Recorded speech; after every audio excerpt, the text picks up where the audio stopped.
சித்ரா பௌர்ணமி. சித்திரை நட்சத்திரத்தில் இந்த மாதத்தில் பௌர்ணமி நிலா வர்றதுனால இதுக்கு சித்ரா பௌர்ணமின்னு பேர்.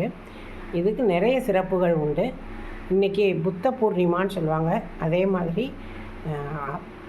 அன்னை பார்வதி ஒரு தட்டில் ஒரு சித்திரம் வரைந்தாலாம். அதற்கு உயிர் கொடுக்க சொன்னாராம் சிவபெருமான். அப்படி உயிர் கொடுத்தவுடன் வந்தவர் தான் சித்திரகுப்தன். சித்திரத்திலிருந்து வந்ததால் அவர் சித்திரகுப்தன். குப்தன்னா மனதில் இருப்பதை ரகசியமாக வைத்துக்கொள்பவர். அவனை யமதர்மனின் உதவியாளராக சிவபெருமான் நியமிக்கிறார்.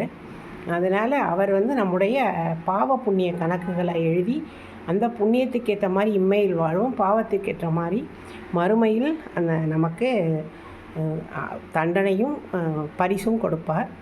அதாவது எல்லாருடைய மனசுலையும் இருக்கக்கூடிய ஆசைகள், எல்லாருடைய மனசுலையும் இருக்கக்கூடிய தவறுகள் எல்லாத்தையும் அவருக்கு நல்லா தெரியும். அதான் குப்தன்னா அதுதான் அர்த்தம்னு சொல்கிறாங்க. அதாவது மனதில் இருப்பதை ரகசியமாக வைத்திருப்பதை சொல்லுபவர்னு சொல்லுவாங்க. இன்றைக்கி சித்திரகுப்தனை நம்ம வழிபாடு செய்தோம் என்றால் நம்முடைய பாவ புண்ணிய கணக்குகளை அவர் திருத்தி அமைப்பாருங்கிறது ஒரு நம்பிக்கை. சித்ரா பௌர்ணமி அன்னைக்கு தான் சித்திரகுப்தன் அவதரித்தார்.